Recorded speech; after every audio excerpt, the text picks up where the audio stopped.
Greetings from my side. So today in this presentation we are going to learn about protection of converter and freewheeling diode. So let us start.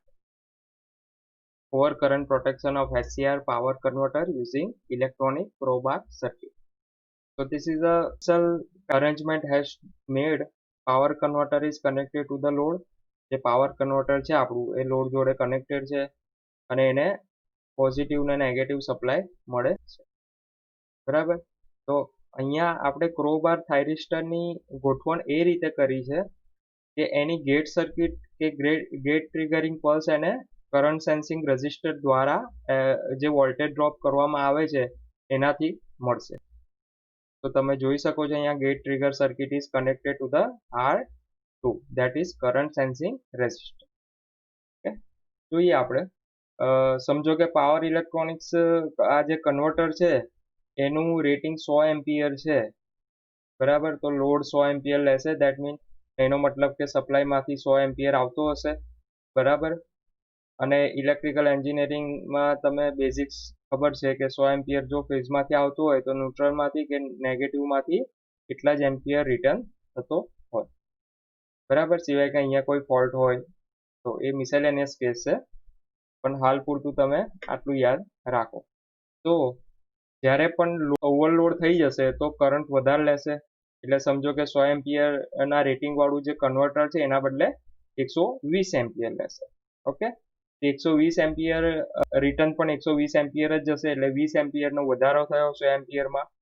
તો આ જે current sensing resistor છે એના across voltage drop થતો હશે I into R2 ઓહમના નિયમ પ્રમાણે.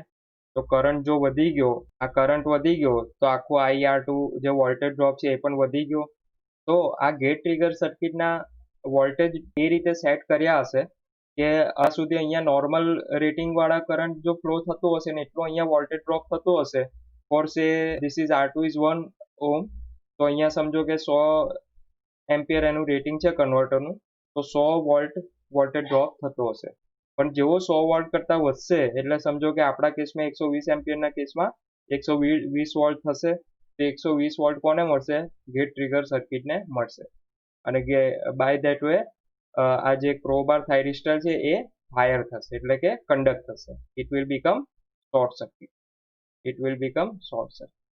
Okay, તો હવે જો જે રીતે આ ક્રોબાર થાઇરિસ્ટર શોર્ટ થશે એવો કરંટ લોડમાં જવાને બદલે થાઇરિસ્ટરમાં થઈને સપ્લાયમાં પાછો રિટર્ન થશે. કેમ લોડ બાજુ નહીં જાય? કેમ કે એનો રેઝિસ્ટન્સ વધારે હશે કમ્પેરેટિવલી રાધર ધેન ક્રોબાર થાઇરિસ્ટર, કારણ કે આ તો શોર્ટ જ થઈ ગયું છે. રાઈટ. તો એ રીતે આપણે આખું જે પાવર કન્વર્ટર છે એનું પ્રોટેક્શન કરી શકીએ. તો જે મેં કીધું સમજણ એની એ રીતે જ છે. Current carrying capacity of SCR is more, so it can be used for the protection of SCR power converter using electronic crowbar circuit. crowbar circuit થી આપણે એનું પ્રોટેક્શન કરી શકીએ છીએ. એ સર્કિટમાં સ્પેશિયલી શું જોડ્યું છે તો કે એક સેન્સિંગ રેઝિસ્ટન્સ R2 છે is connected in the DC supply line. જે DC સપ્લાય લાઇનમાં R2 જોડેલો હતો એની વાત કરી રહ્યા છે. Voltage drop across it is proposal to the input current. જે આપણે જોયું 100 એમ્પિયર અને 120 એમ્પિયરનું એક્ઝામ્પલ લઈને જો જોયું, and that voltage drop is proposal two the load current. Ultimately load current પર આધાર રાખે છે. So this voltage is given to the gate trigger circuit of the crowbar thyristor. crowbar thyristor જે છે એના ગેટ ટ્રિગર સર્કિટમાં એ voltage મળે છે. તો ડ્યુરિંગ હેલ્ધી કન્ડિશન, જ્યારે બધું મેં તમને વાત કરી, એક્ઝામ્પલ આપ્યું કે 100 એમ્પિયર એનું રેટિંગ હોય પાવર કન્વર્ટરનું, તો એને 100 એમ્પિયરની અંદર જ્યાં સુધી લોડ રહેશે તો એને હેલ્ધી કન્ડિશન કહેવાય. તો હેલ્ધી કન્ડિશન દરમિયાન સફિશિયન્ટ ગેટ કરંટ મળી શકશે નહીં. કેમ કે વોલ્ટેજ ડ્રોપ એટલો થાય નહીં. આપણે સેટ જ એ રીતે કર્યું છે ગેટ ટ્રિગરિંગ સર્કિટને. તો SCR રિમેન્સ ઓફ. જે ક્રોબાર થાઇરિસ્ટર છે એ ઓફ રહેશે. Due to some reason, if current taken by the converter exceeds its rated value, જે મેં આપણે એક્ઝામ્પલ લઈને જોયું કે 100 એમ્પિયર અને 120 એમ્પિયર, તો જેવો 100 એમ્પિયરથી વધશે તરત જ voltage drop across the sensing resistor increases. આપણે જે IR2 જોયું એ I વધે તો IR2 વોલ્ટેજ ડ્રોપ પણ વધશે. ઇન્ક્રીઝિસ જો સફિશિયન્ટ ગેટ કરંટ ફ્લોઝ સો SCR ટ્રિગર, જે ક્રોબાર થાઇરિસ્ટર છે એ ટ્રિગર થશે. It takes large current to blow up the fuse so the power supply to the converter. હવે બીજી એક અહીંયા ફ્યુઝ લગાવ્યો જ છે, મેન ફ્યુઝ જુઓ તમે, પણ એ મેન ફ્યુઝ ક્યારે પિક્ચરમાં આવશે, જ્યારે ખૂબ જ વધારે કોઈ અહીંયા ફોલ્ટ થયો હશે અને મોટા પ્રમાણમાં જો કરંટ પાસ થશે તો જ ફ્યુઝ જે છે એ પિક્ચરમાં આવશે. બાકી એ સિવાય સમજો કે 100 એમ્પિયર રેટિંગ છે, 100 એમ્પિયરને બદલે સમજો કે 105 એમ્પિયર થઈ ગયો, ત્યારે કંઈ ફ્યુઝ પિક્ચરમાં આવશે નહીં, કે આ ફ્યુઝ ટ્રીપ કરે નહીં. એ વખતે આ ક્રોબાર થાઇરિસ્ટર છે એ ફાયર થશે by the help of gate trigger circuit, અને એ રીતે આખું આપણે પ્રોટેક્શન કરી શકીશું. હવે જોઈએ ફ્રી વ્હીલિંગ ડાયોડ. આપણે already single phase half wave control rectifier ભણી ગયા છે વિથ રેઝિસ્ટિવ લોડ. આ જે રેઝિસ્ટિવ લોડ છે એની સાથે જ આપણે ભણી ગયા છે. એ આખું તમને એકવાર બ્રશઅપ કરાવી દઉં. This is a input voltage supply, pure AC cycle છે ઇનપુટ સપ્લાયની VS ની, બરાબર, that is VM sin omega t. પછી ગેટ કરંટ આપીશું આપણે આ થાઇરિસ્ટરને. ગેટ કરંટ જ્યારે પણ આપીશું એક આલ્ફા ડિગ્રી પછી આપવામાં આવે છે, એને કહેવાય firing angle. Alpha is the firing angle. It may be anything 30 degree, અહીંયા આ કેસમાં અપ્રોક્સિમેટલી 30 ડિગ્રી છે. Alpha firing angle is equal to 30 degree. Okay, અને એ રીતે દરેક સાયકલમાં 30 ડિગ્રી એને પલ્સ આપવામાં આવે છે. તો આઉટપુટ વોલ્ટેજ આપણને કેટલું મળશે, તો જો જ્યાં સુધી અહીંયા આપણે સિંગલ ફેઝ અનકન્ટ્રોલ રેક્ટિફાયર હતું ત્યારે થાઇરિસ્ટરને બદલે ડાયોડ હતું, ત્યારે તો જ્યારે પણ એને પોઝિટિવ પલ્સ મતલબ કે પોઝિટિવ વોલ્ટેજ મળે છે ત્યારે ડાયોડ કન્ડક્ટ થવાનું ચાલુ થઈ જાય છે. પણ SCRને જ્યારે ફાયરિંગ પલ્સ મળશે ત્યારે જ કન્ડક્ટ થવાનું ચાલુ થશે, એટલે આપણા કેસમાં 30 ડિગ્રી પછી કન્ડક્ટ થવાનું ચાલુ થશે આશરે. તો જો 30 ડિગ્રી સુધી આઉટપુટ વોલ્ટેજ 0 છે, ત્યાર પછી વોલ્ટેજ ઇનપુટ વોલ્ટેજને ફોલો કરે છે, એટલે ડાયરેક્ટ વેલ્યુ ઇનપુટ વોલ્ટેજ જેટલી થઈ જશે પછી એને ફોલો કરશે.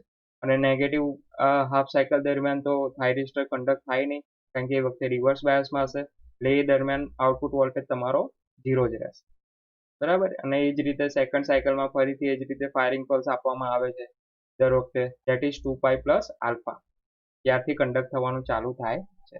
અને એ જ રીતે લોડ કરંટ તમે ગણો તો સિમ્પલ રેઝિસ્ટિવ લોડ છે એટલે તો જે ઓમના નિયમ પ્રમાણે છે I0 V/R, એ પ્રમાણે તમને જે વેલ્યુ મળશે એ ક્યાંક આઉટપુટ વોલ્ટેજ કરતાં કંઈક ઓછી વેલ્યુ તમને મળશે, બરાબર. બાકી વેવફોર્મ તો તમારા સેમ રહેશે. આટલું તો આપણને ખબર જ હતી. પણ હવે પ્રશ્ન થાય છે કે જ્યારે R પ્લસ L લોડ હોય ત્યારે શું, બરાબર, તો એ આપણે જોઈએ. હા, અને રેઝિસ્ટિવ લોડ હોય ત્યારે એ દરમિયાન VT કેટલો મળે છે એ આપણે જોવાનો પ્રયત્ન કરીએ. તો આપણને ખબર છે ઓમનો અહીંયા જે કિર્ચોફ વોલ્ટેજ લો તમે લગાવશો તો VS is equal two VT plus V0 તમને મળશે, બરાબર. તો VT તમારે ફાઇન્ડ કરવું હોય તો VT is equal two VS minus V0. તો જે સપ્લાય વોલ્ટેજ છે એમાંથી આઉટપુટ વોલ્ટેજ તમે બાદ કરશો અને જેટલો વોલ્ટેજ રહેશે એટલો વોલ્ટેજ થાઇરિસ્ટરની અક્રોસમાં આવતો હશે, આ થાઇરિસ્ટરની અક્રોસમાં આવતો હશે. તો જોઈએ આઉટપુટ ઇનપુટ વોલ્ટેજ છે, આ આઉટપુટ વોલ્ટેજ છે. થાઇરિસ્ટરની અક્રોસ કેટલો વોલ્ટેજ આવે, જો આટલો ભાગ નથી એટલે માઇનસમાં આપણને આટલો આન્સર મળશે, તો આટલો વોલ્ટેજ આવશે, જુઓ છે આ VT છે, વોલ્ટેજ અક્રોસ થાઇરિસ્ટર. પછી આ દરમિયાન આઉટપુટ વોલ્ટેજ અને ઇનપુટ વોલ્ટેજ સરખા થઈ ગયા, તો એ આની બાદબાકી 0 થશે, તો 0 વોલ્ટેજ. પાછી જ્યારે નેગેટિવ હાફ સાયકલ ચાલુ થશે ત્યારે આઉટપુટ વોલ્ટેજ 0 છે, એટલે આ બેઠા VS માઇનસ V0, એટલે આ બેઠા VS આપણને મળશે, જો છે. અને ફરી જ્યાં 2π પ્લસ આલ્ફા સુધી એ આઉટપુટ વોલ્ટેજ VT છે એ VS ને ફોલો કરશે, ત્યાર પછી પાછા 0. તો આઈ હોપ તમને ખ્યાલ આવ્યો કે VT કઈ રીતે કેલ્ક્યુલેટ થાય છે. સિમ્પલ કિર્ચોફનો લો લગાવીને આપણે એને કેલ્ક્યુલેટ કરી શકીએ છીએ. હા, હવે આપણે જોઈએ જ્યારે R પ્લસ L લોડ હોય ત્યારે શું. તો ત્યારે આપણને જો સર્કિટ તો એવી ને એવી જ રહેશે. ઇનપુટ વોલ્ટેજ આ છે થાઇરિસ્ટર અને આ છે RL લોડ આપણો. આ વખતે V0 શું છે, તો આખા જે આ ટર્મિનલની અક્રોસ જે પ્લસ માઇનસ હશે that will be our output voltage. તો VS ના વેવફોર્મ તો આપણને ખબર પડે જ, સિમ્પલ એસી સાયકલ છે, બરાબર. V0 કઈ રીતે મળશે, તો પહેલા જ્યારે RL લોડ હોય તો પહેલા આપણે કરંટ ડ્રો કરવો પડે, કારણ કે ઇન્ડક્ટર જે છે that is current steep load કહેવાય. એટલે આપણે પહેલા કરંટ ડ્રો કરીશું.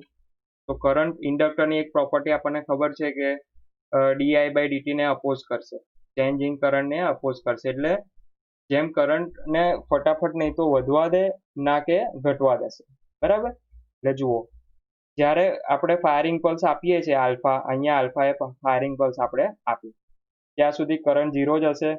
ત્યાર પછી પણ કરંટને ધીરે ધીરે વધવા દેશે. જુઓ, ધીરે ધીરે કરંટ વધે, પછી વધશે અને અહીંયા આવશે જ્યાં સુધી પોઝિટિવ હાફ સાયકલ પતી જશે ત્યારે કરંટ મેક્સિમમ થશે. ત્યાર પછી ફાયરિંગ પલ્સ તો લઈ લીધો છે, અથવા તો એસસીઆર કન્ડક્ટ થવાનું બંધ કરી દેશે, કારણ કે રિવર્સ બાયસમાં આવશે. પરંતુ કરંટ ઇન્ડક્ટરમાંથી અચાનક બંધ થઈ શકે, બરાબર. તો એ ઇન્ડક્ટરના બેઝિક્સ છે.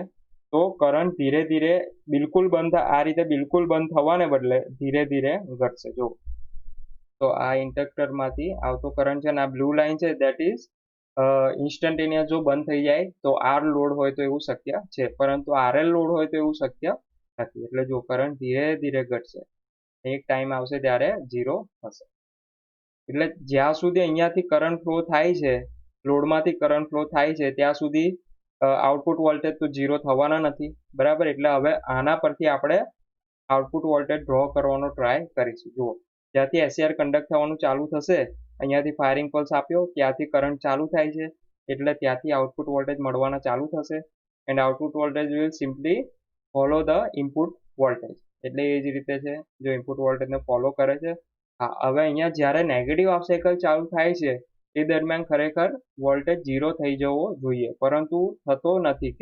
કેમ કે કરંટ તો છે જ. હવે કરંટ છે તો આઉટપુટની અંદર કંઈક તો મળશે જ તમને વોલ્ટેજ, બરાબર. વોલ્ટેજ ડ્રોપ જે થશે આના અક્રોસ, આ બે ટર્મિનલ અક્રોસ, હું નામ આપી દઉં, let this terminal A and this terminal is B. AB ની અક્રોસ જે કરંટને લીધે વોલ્ટેજ ડ્રોપ થશે એ આઉટપુટ વોલ્ટેજ તો તમને મળવાનો જ છે. તો એ વખતે પણ ટૂંકમાં આ એસસીઆર કન્ડક્ટ થતો રહેશે અને આઉટપુટ વોલ્ટેજ છે that will follow the input voltage. તો આ રીતે ઇનપુટ વોલ્ટેજને જ્યાં સુધી કરંટ ચાલુ છે ત્યાં સુધી ફોલો કરશે, બરાબર. એટલે આ પોઈન્ટ સુધી કરંટ ચાલુ છે તો ત્યાં સુધી આઉટપુટ વોલ્ટેજ તમને. તો this is the difference between pure R load and pure RL load and so on. પછીની સાયકલમાં તો સેમ ચાલશે. અને જો આ જે એંગલ છે એને બીટા એંગલ કીધો છે, that is extinction angle. Alpha is a firing angle and beta is a extinction angle, કે જ્યારે પણ થાઇરિસ્ટર કન્ડક્ટ થવાનું બંધ થાય છે એ એંગલને કહેવાય છે એક્સટિંક્શન એંગલ, બરાબર. હા, તો હવે આપણે VD કેલ્ક્યુલેટ કરવાનો ટ્રાય કરીશું. જેમ પહેલાના કેસમાં આપણે કિર્ચોફનો લો લગાવીને વોલ્ટેજ અક્રોસ થાઇરિસ્ટર ફાઇન્ડ કર્યો હતો, એ જ રીતે કિર્ચોફનો લો લગાવીને VS is equal two VD plus, અહીંયા VD કીધો છે, let it be VD plus V0. તો VD આપણે ફાઇન્ડ કરવો હોય તો VD is equal two VS minus V0, simple. તો VS જે આપણું વેવફોર્મ છે એની અંદરથી V0 નો વેવફોર્મ જ્યારે આપણે બાદ કરીશું અને જે વેલ્યુ મળશે આપણને that will be our voltage across thyristor. Okay, તો જોઈએ આપણે આની અંદરથી બાદ કરીએ તો આટલો તમને પોર્શન મળતો હશે, બરાબર. આટલો પોર્શન મળતો હશે, જુઓ, છે આલ્ફા સુધી. ત્યાર પછી તો VS અને V0 સરખા થઈ જાય છે, એટલે એ બેની બાદબાકી શું આવશે, 0 આવશે, બરાબર.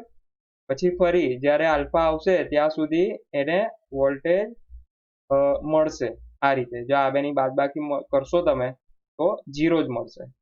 પણ એના પછી નેગેટિવ હાફ સાયકલ ચાલુ થશે બીટા પછી, ત્યારે સેમ VS જેટલો વેલ્યુ તમને, કેમ કે V0 તો 0 છે, આઉટપુટ વોલ્ટેજ 0 છે, એટલે બેઠા VS અહીંયા આવશે. તો આ રીતે આપણે આખું જે છે VD ડ્રો કર્યા, VD ના વેવફોર્મ ડ્રો કર્યા, VS ના વેવફોર્મ ડ્રો કર્યા અને V0 ના વેવફોર્મ ડ્રો કર્યા. આપણે 3 વોલ્ટેજ ડ્રો કર્યા, એક સપ્લાય વોલ્ટેજ, એક વોલ્ટેજ આઉટપુટ વોલ્ટેજ અને ત્રીજા વોલ્ટેજ અક્રોસ થાઇરિસ્ટર. આ ત્રણેય આપણે ડ્રો કર્યા, VS, V0 અને VD, બરાબર. એ પછી આપણે જોઈએ. હવે અહીંયા એક નેગેટિવ પોઈન્ટ શું છે, અહીંયા તમે ઓબ્ઝર્વ કરશો તો તમને ખબર પડશે કે વી આઉટપુટ વોલ્ટેજ છે એ અમુક સમયગાળા માટે, આટલા સમયગાળા માટે નેગેટિવમાં જાય છે, અમુક સમય માટે નેગેટિવમાં જાય છે. એટલે સમજો કે P0 ની આઉટપુટ પાવર તમે કેલ્ક્યુલેટ કરવાનો ટ્રાય કરશો તો પાવરનું સિમ્પલ ફોર્મ્યુલા છે V into I, V0 into I0. તો પાઈ સુધી તો તમને કોઈ પ્રોબ્લેમ નથી, જો પાઈ સુધી આઉટપુટ વોલ્ટેજ પણ પોઝિટિવ છે અને આઉટપુટ કરંટ પણ પોઝિટિવ છે, તો P0 will be positive up to pi સુધી, બરાબર. પણ પાઈ પછી જે આખી સાયકલ જ્યાં સુધી આઉટપુટ વોલ્ટેજ મળે છે ત્યાં એ દરમિયાન P0 કેટલા મળશે, તો જુઓ એક જે આ V0 છે દેટ ઇઝ નેગેટિવ અને I0 છે that is positive. That mean positive ને નેગેટિવ નો ગુણાકાર શું થાય, નેગેટિવ. એનો મતલબ કે પાવર નેગેટિવ મળે, બરાબર. તો that is not good. Power negative મળે છે એનો મતલબ કે જે લોડ છે એ પાવર રિટર્ન બેક કરે છે, સપ્લાયને બેક પાછો આપે છે. That is not good. We want કે આપણે લોડને મેક્સિમમ આઉટપુટ વોલ્ટેજ એટલે કે આઉટપુટ પાવર મળે, પરંતુ આ કેસમાં આઉટપુટ પાવર નેગેટિવ મળે છે, તો આપણે એવું ઈચ્છતા નથી. એટલા માટે શું કરવું પડે, આપણે ફ્રી વ્હીલિંગ ડાયોડ લગાવવો પડે. હવે ફ્રી વ્હીલિંગ ડાયોડ જે જો આ જે ટર્મિનલ વચ્ચે ડાયોડ લગાવ્યો આપણે simple, that is called free wheeling diode. એ કઈ રીતે કામ કરે આપણે જોઈએ વેવફોર્મ ડ્રો કરીને. પહેલા તો VS ના વેવફોર્મ ડ્રો કરીશું આપણે, બરાબર. VS ના સિમ્પલ એસી વેવફોર્મ હશે, બરાબર. ત્યાર પછી આપણે વોલ્ટેજ ડ્રો કરીશું, આઉટપુટ કરંટના વેવફોર્મ ડ્રો કરીશું, બરાબર. તો જો આઉટપુટ જે વેવફોર્મ છે એ કેવા મળશે, આલ્ફાથી ફાયરિંગ એંગલ આપ્યો છે આપણે એટલે ત્યારથી થાઇરિસ્ટર કન્ડક્ટ થવાનો ચાલુ થશે, ધીરે ધીરે જો એની વેલ્યુ ધીરે ધીરે વધશે, બરાબર. અહીંયા સુધી વધ્યું, ત્યાર પછી થાઇરિસ્ટર કન્ડક્ટ થતો નથી, પરંતુ I0 ની દિશા સમજો કે I0 ની દિશા ઇન્ડક્ટર આ હતી, તો ઇન્ડક્ટર પોઝિટિવ ને નેગેટિવ, ઇન્ડક્ટરના બેઝિક્સ આપણને ખબર હશે, પોઝિટિવ અને નેગેટિવ રીતે ચાર્જ થયો હશે, પણ જ્યારે એને ડિસ્ચાર્જ થવાનું આવશે ત્યારે એની પોલારિટી ચેન્જ કરી જશે. એટલે એની પોલારિટી ડિસ્ચાર્જ થતી વખતે કેવી હશે, જો અહીંયા પોઝિટિવ છે ત્યાં નેગેટિવ થઈ જશે અને અહીંયા પોઝિટિવ થઈ જશે.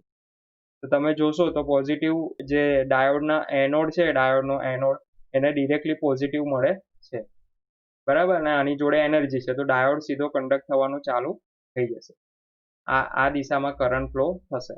સપ્લાય આખો પિક્ચરમાં આવતો નથી, જ્યારે અત્યાર સુધી શું થતું હતું, એ કરંટ સપ્લાયમાં બેક જતો, તો એટલા માટે આપણને પાવર આઉટપુટ નેગેટિવ મળતો હતો.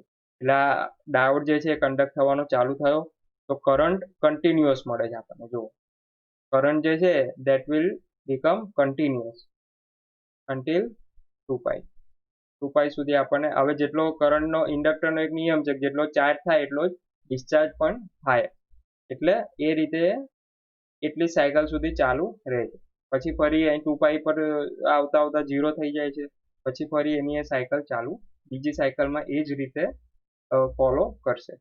તો આપણે જોઈએ એ દરમિયાન V0 કેટલો મળે છે આપણને, તો જુઓ આઉટપુટ વોલ્ટેજ જ્યારે થાઇરિસ્ટરને ફાયર કરીએ છીએ આલ્ફા એંગલે, ત્યારથી આઉટપુટ વોલ્ટેજ ચાલુ થશે કરંટની જેમ, બરાબર. અને પછી VS ને ફોલો કરશે, આ પોઝિટિવ હાફ સાયકલ પૂરી.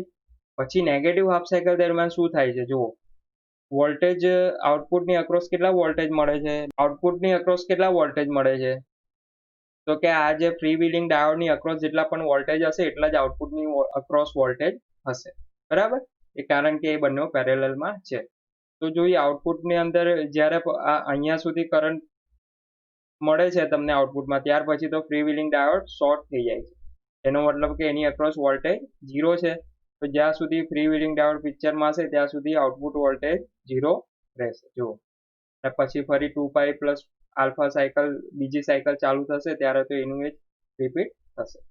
તો જુઓ આની અંદર આપણે એક મોટી વસ્તુ જે પહેલાની અંદર આઉટપુટ વોલ્ટેજ જ્યાં નેગેટિવમાં જતા હતા, આઉટપુટ વોલ્ટેજ જ્યાં નેગેટિવમાં જતા હતા એ નેગેટિવમાં જતા નથી, બરાબર, એ 0 થઈ જાય.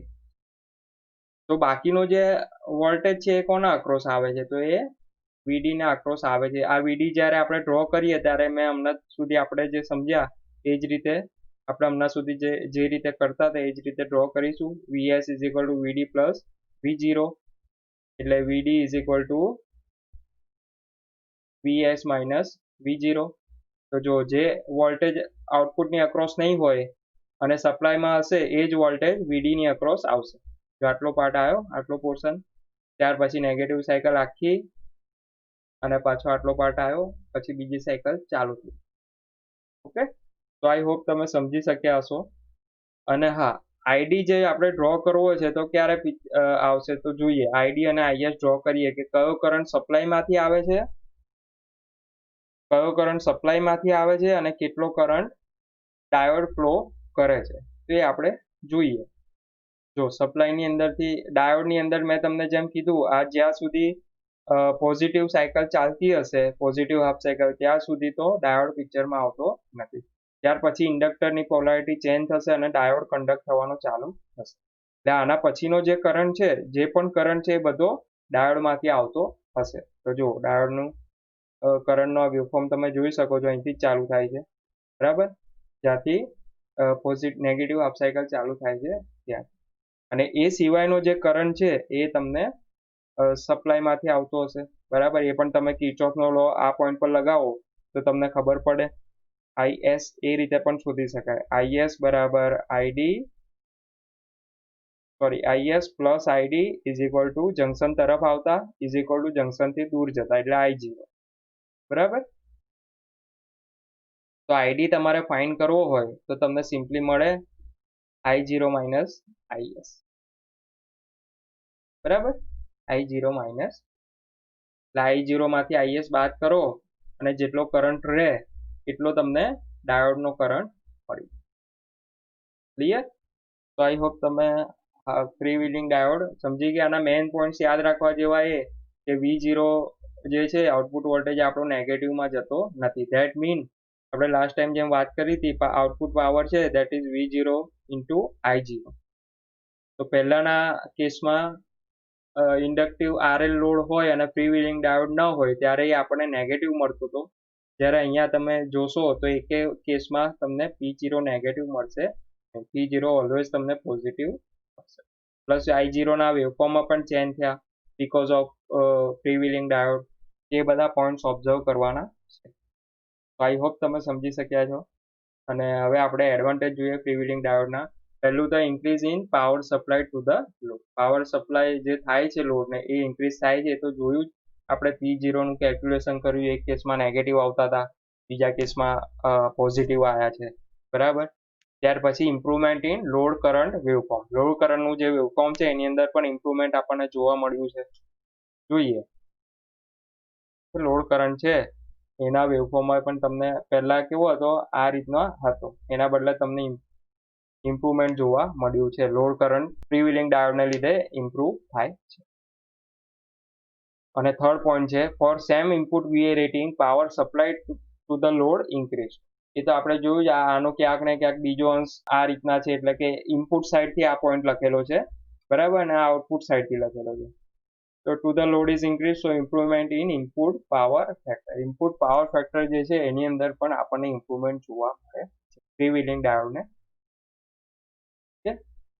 તો જેમ આપણી વાત થઈ હતી એમ પ્રોટેક્શન ઓફ કન્વર્ટર્સ જોયું આપણે યુઝિંગ ક્રોબાર સર્કિટ, અને ફ્રી વ્હીલિંગ ડાયોડનો આખો જે કન્સેપ્ટ છે એ આપણે શીખ્યા, અને વેવફોર્મ સહિત અને એડવાન્ટેજ પણ જોયા.